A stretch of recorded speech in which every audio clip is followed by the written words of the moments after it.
Alright, so here we are out at the range again at the Rockdale Rod and Gun Club. And today we got a special treat. A fire-breathing dragon of a firearm. The Ruger SR22. This little single-stack 22 is a great little plinker, but more importantly, it's a great little training gun. Anybody who's looking to get into firearms, they want to get into something a little bit entry-level, learn the fundamentals, this is a great gun to practice with. Not only because it gives you the feel of a full-size pistol, but for the fact that it's going to challenge you with some of the everyday mishaps and misfortunes that you might encounter on a daily basis at the range. These guns are prone to failure. They jam up a lot, they stovepipe, they fail you to eject. They're not exactly the most reliable gun in the world, but that's actually a good thing in this circumstance. This is not a gun that I'm going to recommend to anybody to carry to save their life with. Yeah, you put 4 or 5 rounds in a bad guy's face, he's going to stop doing what he's doing, but you have to make sure that every time that you put a gun in your holster, that you strap it to your side, it's going to be something that's going to be 100% reliable. And the problem with these guns is the ammunition.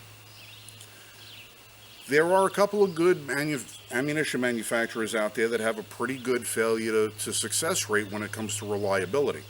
But then there are some that do not have that kind of success rate, and you are going to find some that are going to be more prone to failure than others. You'll have a lot of strikes that do not ignite, and that round is now dead. And now it's going to cause you to have to rack that gun, clear it, and get yourself back into the fight. The problem with that is that that's seconds that are lost. If you're going to lose those seconds, I would rather see you lose those seconds at the range, where you can train to overcome those deficiencies that might happen in a real-life situation. You may have a centerfire cartridge that fails to eject, that fails to fire. You're going to have to tap and rack and get that gun clear, get yourself back into the fight. But because this gun, and guns similar to it, are prone to that happening, they suit themselves better for a training firearm than they do a practical self-defense firearm. Now, this is my opinion. You know, you can do what you want to do. It's your life. You can put, whatever insurance policy you want on your hip and call it a day. But for myself personally, I would rather train with this gun, give it to a new shooter to have them train with it, than I would to actually put it on my hip and defend my life with it. Now, to be honest, I've thrown this in my back pocket when I was out walking the dog in the park behind the house, because, you never know, you could have a little animal come running up there, cause you a little problem, you might have to take care of business, but not necessarily going to be coming up into a gang warfare situation where I got to worry about laying down 30 rounds of lead. So it has its practical purpose, but not necessarily something that I'm going to, stake my life on. If it's going to be myself and my family and other people I'm responsible for, I'm going to have something that's going to be a little bit more dependable. Now, this gun is freshly cleaned, freshly oiled. I'm using good quality CCI ammunition. These are standard velocity. These are about what everybody would generally buy. And I'm going to run a couple of magazines through it. And who knows, maybe I get 20 rounds off clear with no problem. Maybe I get some jams. You're going to find out just as much as I am. So let's run some rounds through, see what happens.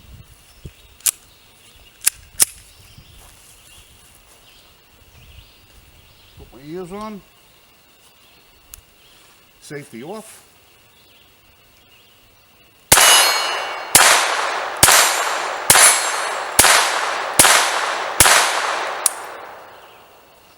That was 7 rounds.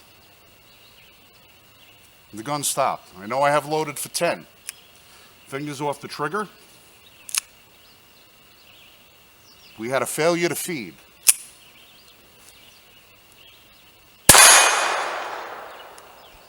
Finger off the trigger, 1 round through. We have a stovepipe.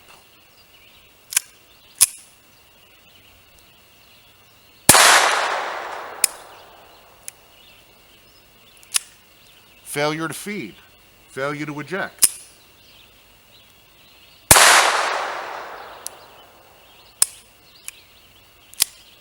Failure to lock back. Now, it's worth mentioning that this gun is relatively new. There's probably less than 1,000 rounds through it. I haven't had it all that long. It's been maintained properly. And when it runs good. But as you can see, that was my first magazine through it, and I'm already having problems. So I'm going to eject this magazine. I'm going to throw another one in it. I'm going to see what happens. Now, I'm not going to try and pace myself. I'm just going to try and rapid fire these and see if I get any failures. Now, you'll also notice that the hammer is back. This model does have a Decocker safety. It is double action, single action. So when you put that onto safe, the hammer is going to drop in a safe position. It also has a magazine disconnect, which means the gun's not going to work at all once the magazine is out of it. But you would carry this thing with the safety on. Take the safety off, and it's going to be a double action trigger pull. But I'm just going to put it into single action now, and I'm just going to try and run 10 rounds through, see if I don't have any problems. Well, that didn't work out. Failure to eject. Failure to eject. Failure to eject.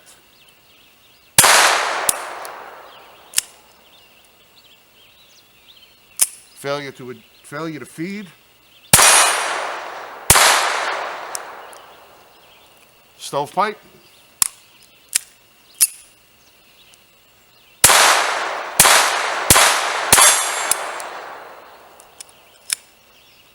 Failure to lock open on the last shot. Well, there you have it. If you're looking for a gun to train with so that you can overcome things that happen in the field, the Ruger SR22 is probably a pretty good bet. Is it something that you're going to bet your life on? Well, that's going to be up to you. Myself, I think I'm going to find a much more reliable counterpart to carry than this. This is Frank for the Range Report, signing out.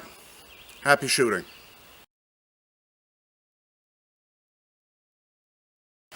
Now, in the interest of being fair to Ruger, I fired quite a few of the SR22s that did not have as many failures as this particular one did today. And what I'm going to do is I'm going to take this gun apart one more time, give it another thorough cleaning, and I'm going to really give it a good once-over. I'm going to probably see about getting some 22 snap caps and running it through it just to see if I'm getting any problems with my extractor.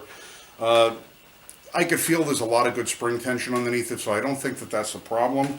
But I want to give the gun as fair an assessment as possible. There might be something inherently flawed with this particular individual gun, not necessarily something that's over the entire line of the SR22s, I'm not sure. But before I give it a less than stellar grade, I'm going to give this gun a good going through, and we're going to revisit this in a couple of weeks. But for now, I'm going to say that the jury's out, but the verdict isn't looking that good. So, you can take my opinion for what it's worth, but you saw the footage.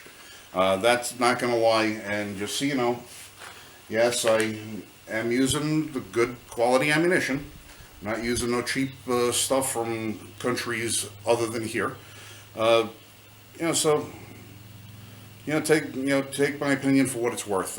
Maybe I'm right, maybe I'm wrong. Maybe you have one that performs flawlessly out of the box and you run 10,000 rounds through it without so much as a hiccup. I don't know. Put in the comments below. Let me know if you've had any problems with yours or anything that you saw in this video looked familiar. And maybe there was something that you were able to get out of here, bug. Maybe there was something you were able to correct that I'm not aware of. And maybe you could clue me in, save me a little bit of research time. But until then, take care of yourself. Remember to follow, subscribe, hit the like button. We like all of that stuff. All right, take care.